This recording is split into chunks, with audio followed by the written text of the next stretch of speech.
समयले कसैलाई पनि कुर्दैन, समय आफैमा बलवान छ।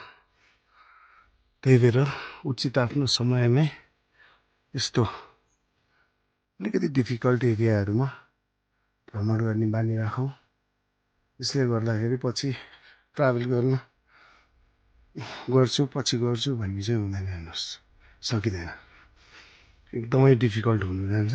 अहिले नै हामीहरूलाई यस्तो गाह्रो भएको छ यतिको उमेरमा त। यस्तो राम्रो प्रकृति नहेरी पनि के मर्नु होइन, सब प्रकृतिहरू त हेर्नुपर्छ यो दुनियाँमा। यो पृथ्वीमा आइसकेपछि अझ नेपालकै आफ्नो नेपालको त सबभर हेरौँ कति राम्रो छ, कति राम्रो छ क्या। प्रकृतिभन्दा माथि को छ र, यस्तो राम्रो प्रकृति आफ्नो देशमा छ। आफ्नो देश भ्रमण गर्ने गरौँ मजाले, राम्रो यो हिप्नोटिक ब्युटीहरूलाई क्याच गर्ने बानी गरौँ समयमै।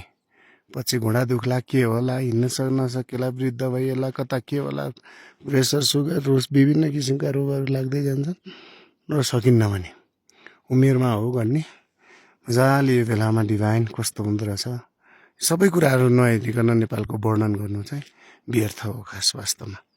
मेरो नेपाल यस्तो उस्तो भन्नु, दुई चार ठाउँलाई हेरेर चाहिँ वर्णन गर्नु चाहिँ एकदमै नराम्रो हो।